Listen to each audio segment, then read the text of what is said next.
Hablar de complicaciones de la proloterapia. Esta clase fue originariamente dada hace un par de días, en realidad fue el 30 de junio de 2017, en el marco del curso teórico práctico de patologías frecuentes de columna y cadera que se dio en Buenos Aires, Argentina. Y bueno, para compartir con toda la comunidad dedicada a la medicina regenerativa y más específicamente a proloterapia, decidí hacer una grabación. Las complicaciones de la proloterapia, al igual que las complicaciones médicas, son cuestiones en las cuales los médicos no queremos verlas, nadie se anima a hablar de sus propias complicaciones y tampoco queremos oírlas. Son temas incómodos, pero en cualquier persona, médico que realiza prácticas, las complicaciones existen. Así que tenemos que evitarlas y tenemos que hablar de ellas para aprender de los errores. Es decir, la clase está organizada en 3 temas. Primero vamos a hablar de la importancia del tema, en segundo término las complicaciones más frecuentes y tercero las recomendaciones finales. ¿Por qué este tema es tan importante? Bueno, yo les voy a dar 4 razones. La primera de ellas es que nosotros como médicos tenemos que tratar de no dañar a nuestros pacientes. Es el primum non nocere que rige la bioética. Es decir, como médicos siempre trataremos de no hacer daño. Tampoco queremos tener problemas legales, es decir, evitarnos problemas para nuestra práctica médica, evitar juicios de responsabilidad médica, de mala praxis. Es decir, que esto también es muy importante para ello.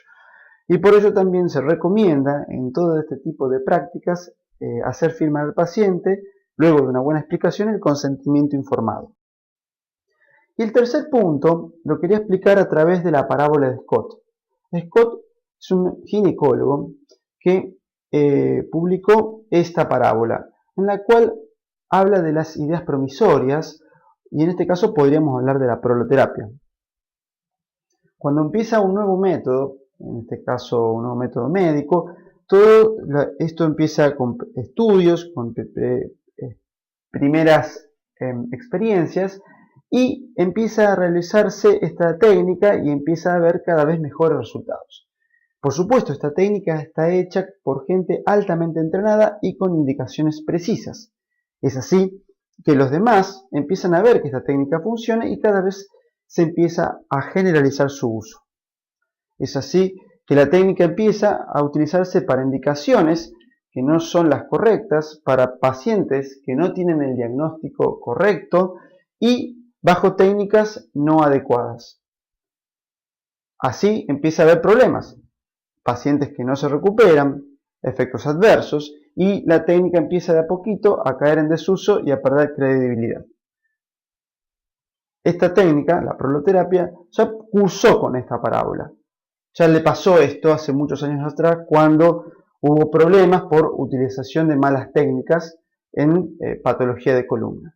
Es decir, con el renacimiento de la prolo y la extensión nueva, lo que no queremos es que ocurra esto. Queremos que la técnica sea bien realizada con sujetos bien entrenados y con buena selección de pacientes para que persista en el tiempo y no le ocurra lo que habla Scott en su parábola.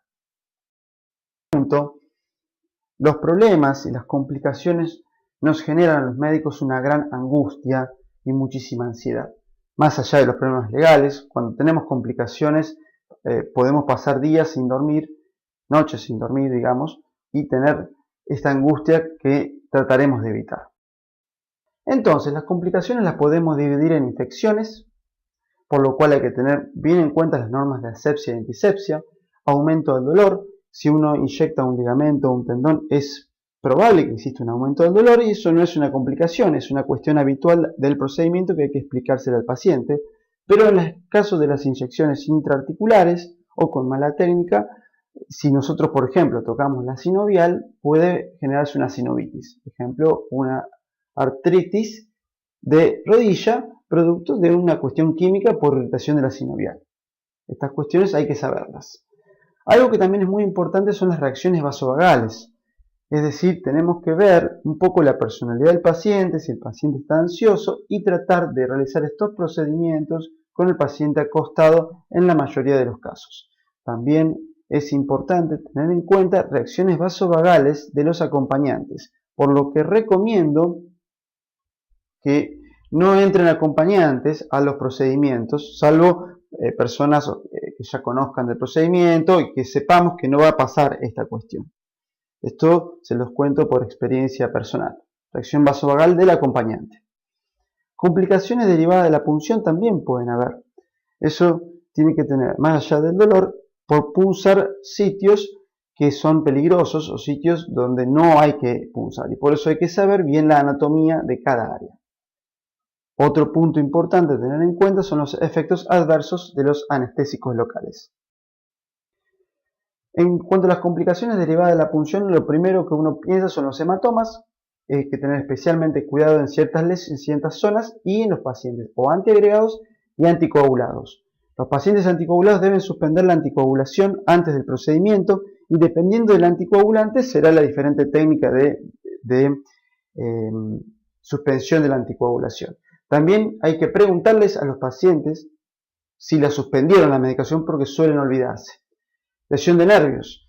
Podemos, ejemplo columnar, lesionar un nervio raquídeo, en rodilla, lesión del ciático oblito externo, es decir, tener cuidado según la anatomía para no lesionarlos. El quiebre de la aguja y que la aguja quede dentro del cuerpo. Es decir, si usamos agujas muy finas, especialmente las 27G, y las usamos hasta adentro, la cabeza de la aguja se puede salir, se puede quebrar y la aguja quedar adentro. Si bien esto no es una complicación grave, es molesta y requiere la extracción de la aguja, por lo cual puede requerir una incisión. En punciones cercanas en el cuello y punciones torácicas podemos tener un neumotórax, por lo cual hay que tener cuidado, especialmente en pacientes EPOC que pueden tener bullas, y cuidado con la técnica. Inyecciones en el espacio subaracnoideo o epidural, para eso lo más importante es saber ciertas áreas peligrosas, una de ellas les voy a mostrar, y nunca dirigir la aguja en sentido cefálico. Siempre en cuestiones raquídeas, la aguja se dirige perpendicular o mejor con leve inclinación hacia caudal. Y lo más temido es la lesión medular, por lo cual nunca inyectar hacia cefálico y con mucho cuidado. En la columna cervical el lugar más peligroso es entre la primera vértebra cervical y el occipucio, ¿sí? Principalmente y el cráneo, es decir, como se ve en la imagen, evitar la inyección. Eso es una zona prohibida porque podemos entrar en la cisterna magna y si seguimos más profundamente llegar al bulbo raquídeo. Otro punto importante a tener en cuenta es la arteria vertebral.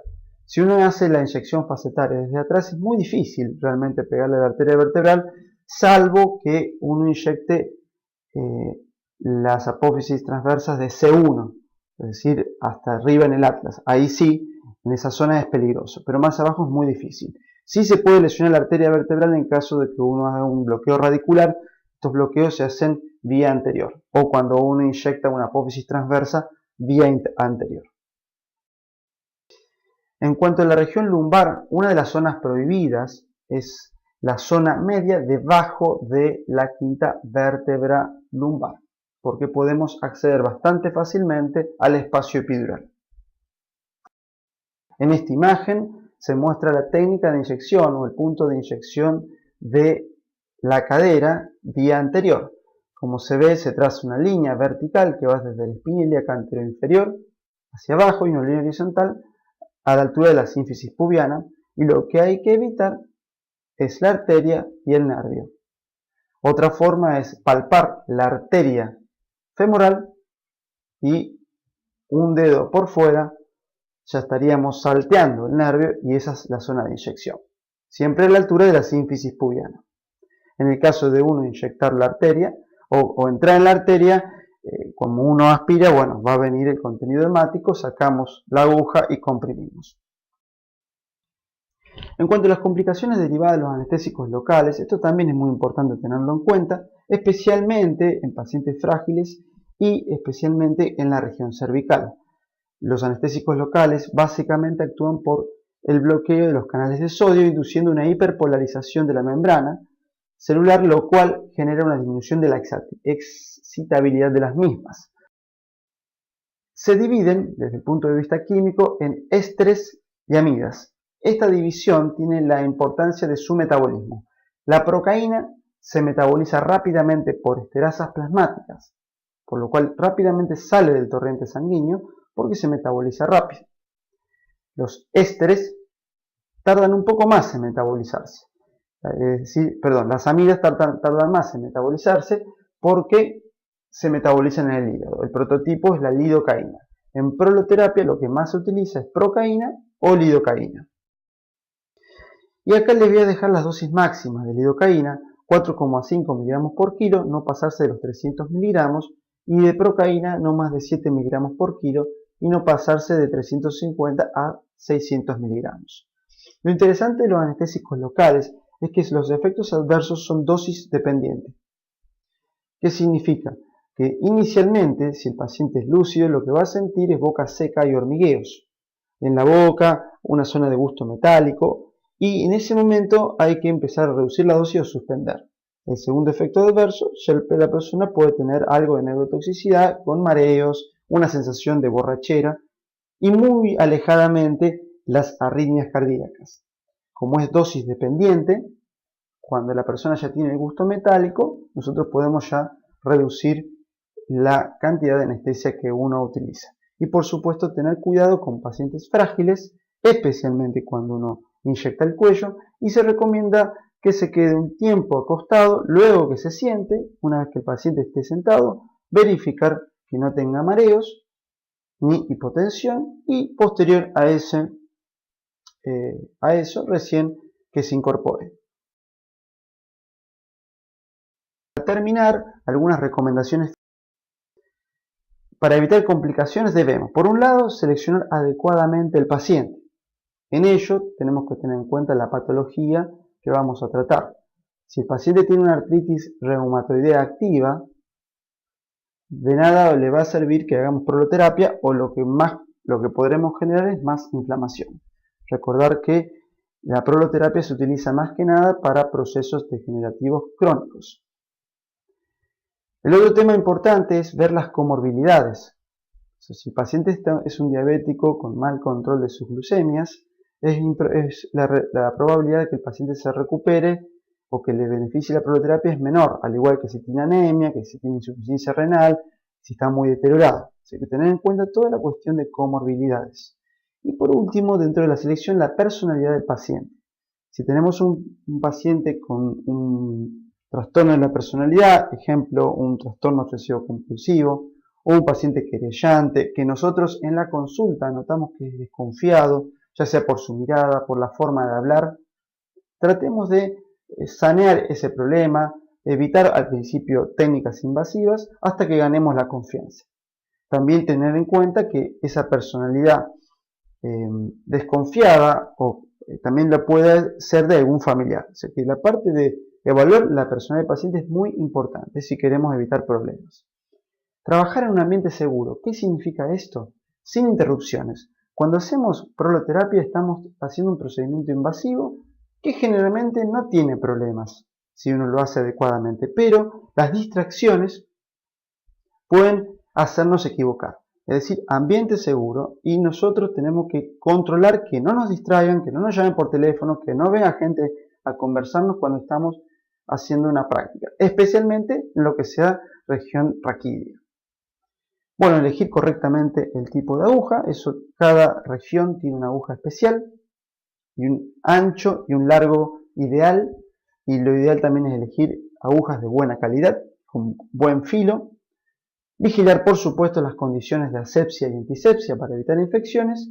Y, por último, prestar atención a las dosis de anestésicos locales para evitar toxicidad por anestésicos.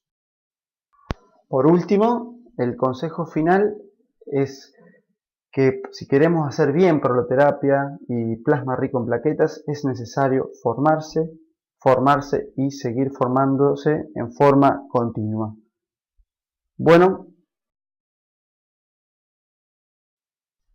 Bueno, espero que la presentación les haya gustado.